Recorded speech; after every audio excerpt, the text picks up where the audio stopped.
Hirap kaya dito magbakod kung ikaw lang isa. Oo, kasi walang hahawak eh. At saka, hirap itali. Di magkasibil. Di magkasya yung? Yung alam rin na lang, Bek. Alam mo na. Ibalik mo yung mga tali. Ano yan? Kaya tama nga, nagdala ng plies. Ah, may bamboo pala dito. Piniplano na yun. Kasi pag natali yan, pwede nang ilatag. Tapos ilatag yung unahan. Tali na. May maya na mag-ipit ng kahoy pag tapos na nalatag yan. Kahoy. Ano kahoy? Lalagyan sa kahoy yan. Wala ko iba nadala na ba yung... Wow. Bayan santi, diba na eh. Gusto yung dito. Yung piece niya.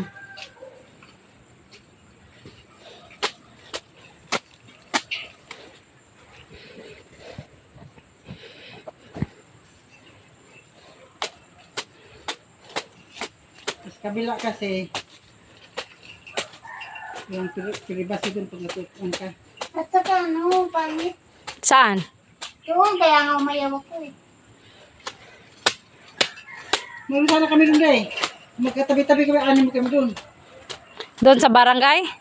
Oh, sa gitna yung Si luti Bilo, ko. pinagitna namin yung Umayaw ako, umayaw din siya. Umayaw din si Sante. Francis. Si Francis. Sila naiwan. Sino si? Yung magkapatid. Sino si? Si Sante.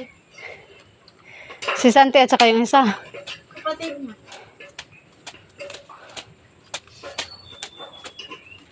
Magulo kasi doon.